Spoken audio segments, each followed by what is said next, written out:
মূল্য বৃদ্ধি করা হয়েছে, এটা আমাদের জনদুর্ভোগ বৃদ্ধি করেছে। এটা বলে আমি আমার অন্যান্য বক্তব্য শুরু করছি। যে বিষয়টা নির্বাচনের যে ব্যাপারটা, আগে আমাদেরকে সব মানুষ নির্বাচনের জন্য যে প্রক্রিয়াটা সেটা নির্ধারণ করতে হবে। সেজন্য অবশ্যই আগে আইন কানুনগুলো ঠিক করতে হবে। অধ্যাদেশ জারির মাধ্যমে হোক কিংবা গণপরিষদ নির্বাচনটা আগে করা হোক।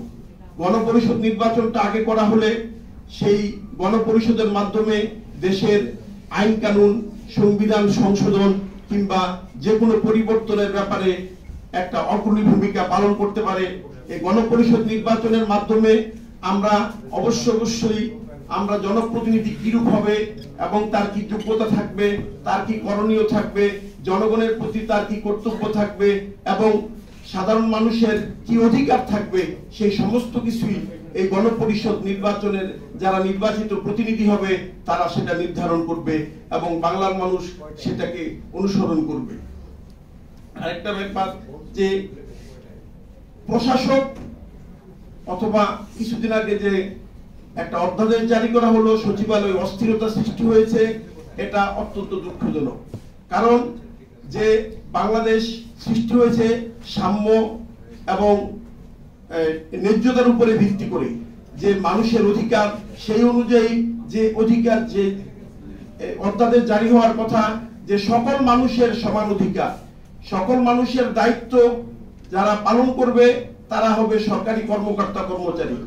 সরকারি কর্মকর্তা কর্মচারীরা যদি সঠিকভাবে দায়িত্ব পালন না করে তাহলে তাদের বিরুদ্ধে শাস্তিমূলক ব্যবস্থা গ্রহণ করা যেতে পারে।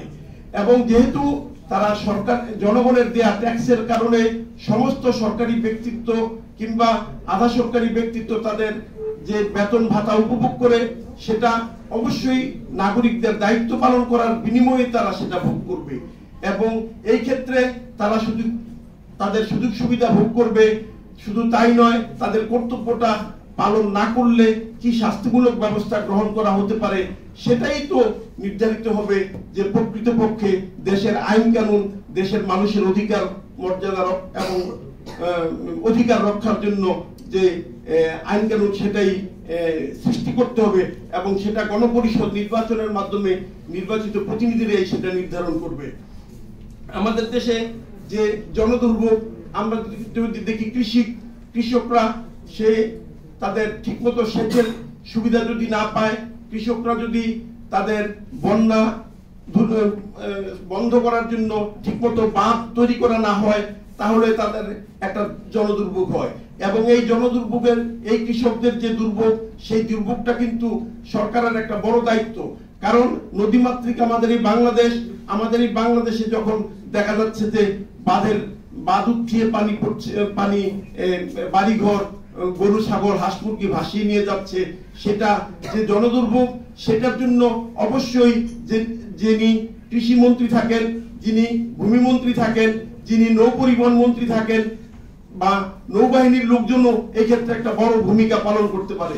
কারণ আমাদের দেশে অনেক সময় নদীগুলো চর পড়ে যায়, এই চরগুলো যদি এই সঠিকভাবে খনন করা না হয় এবং আমাদের দেশে অতীতে অনেক কন্ট্রাক্টরের মাধ্যমে করা হয়েছে, সেটা সঠিকভাবে খনন হয় নাই। তা আমাদের দেশে নৌবাহিনীর লোকেরা যদি তারা তাদের নৌযানগুলো সবসময় আমাদের নদী দিয়ে চলাচল করে তাহলে কিন্তু দেখা যাবে যে আমাদের নদীর নাব্যতা থাকবে। তাহলে এক্ষেত্রে দেখা যাবে যদি নদী ঠিকঠাক মতো তার পানি ধারণ করতে পারে তাহলে সেখানে বন্যার সম্ভাবনা হ্রাস পায়। সুতরাং